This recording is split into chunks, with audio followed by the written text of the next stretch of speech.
I'm going to be going over the wholesale business model. So I'll be going over what it is, how to get started on it, and the different types of business models within it. So to begin, what is wholesale arbitrage? So wholesale arbitrage is the process of opening accounts and buying in bulk in simple terms.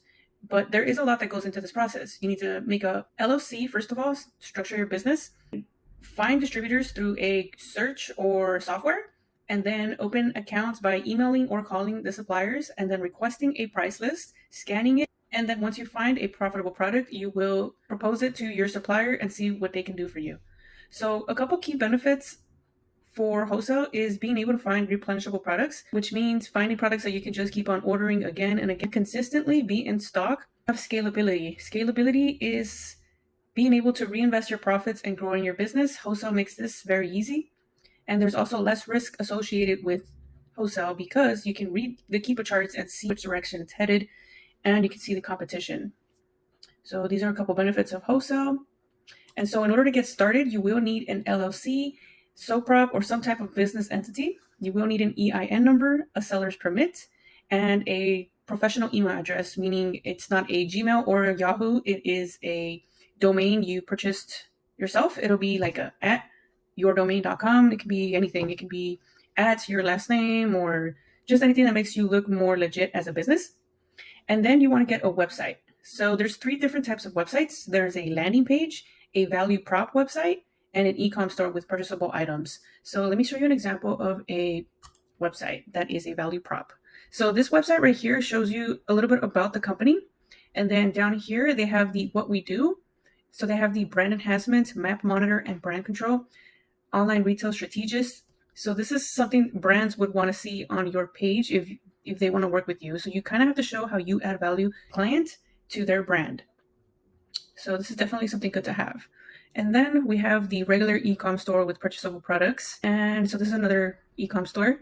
So the first one, or landing page, is just a basic landing page, just with what you do and how you structured your business, how you do it. So my recommendation would be to do a value prop with a little mix of the e-com store. So it can make it look like you're already selling stuff on your own website, but you also have some type of value that you'll add to the brand if they were to work with you or if they were to open an account with you.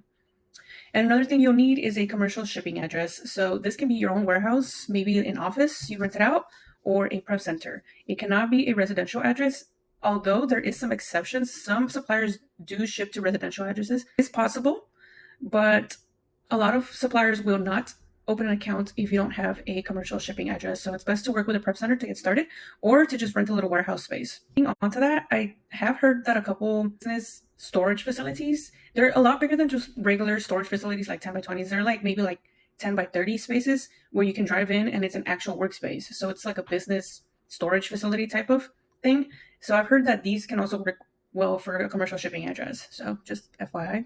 And so I'm going to be going over the three different types of suppliers. You have brands or manufacturers, which is a source that you buy directly from. There is no middleman. There is no person before you. It's just you directly with the brand. These are the best accounts to score. High MOQ, so it makes it a higher barrier entry, but it's also a higher reward. And it's a little harder to make a meaningful relationship with brands. With brands, you won't have to worry about the authenticity of your products because you'll always get legit invoices, and Amazon recognizes legit brand invoices. So that's a plus. And then we have distributors, which is a company authorized by the brand to distribute products. So they also carry legit invoices.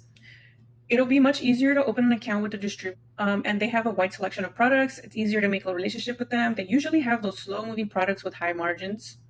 And you can actually find distributors just driving around on the freeway. You'll see a truck. It says so-and-so distributors or so-and-so groceries. Those are distributors. Or you can actually just Google distributors near me in a certain category and you'll come to find them. We'll get into that. It's definitely an easier process to open an account with the distributor than it is with the brand.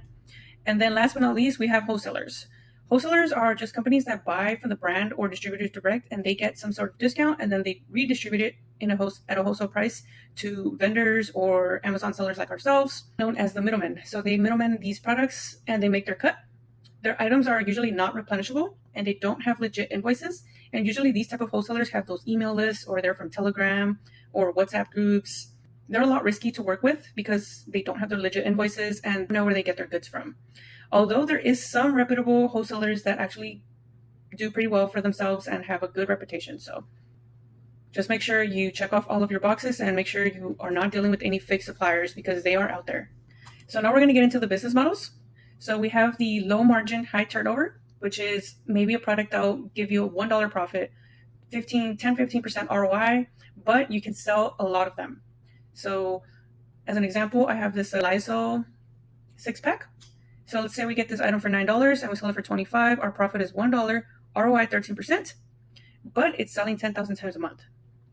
And if we look down here, we see that there is 18 offers. So 18 people are sharing 10,000 sales per month. So let me just do that real quick on my calculator. It will be 19 because you'll be the 19th seller coming on the listing.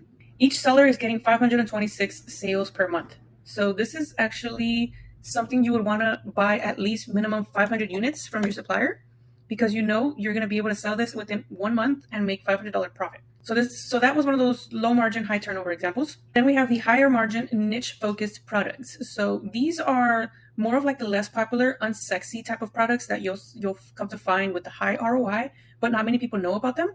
So I brought this hairspray up for an example. So it's selling 350 times a month.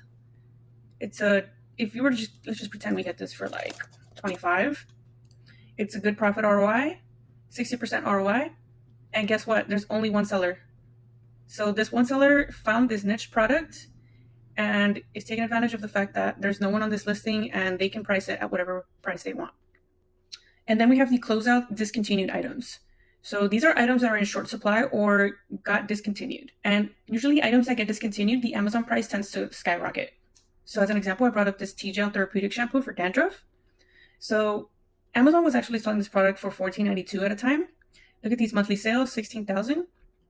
There is no buy box because obviously this product has been discontinued. So the price is so high that Amazon just thinks that it's not right to have a buy box. So they suppressed it. So if you go down here, you can see Amazon was in stock for $16. And then out of nowhere, it just went out of stock. So now third party is selling it for 42. And the offer count is going up, but sooner or later it's going to start going down because this product is getting harder to source. I'm assuming these guys right here are probably finding it for a little more than $15, $16. So that is the closeout discontinued items model. And so on the next lesson, we're going to be going over how to find suppliers through a Google search. I'll see you guys on the next one. Okay. Thank you.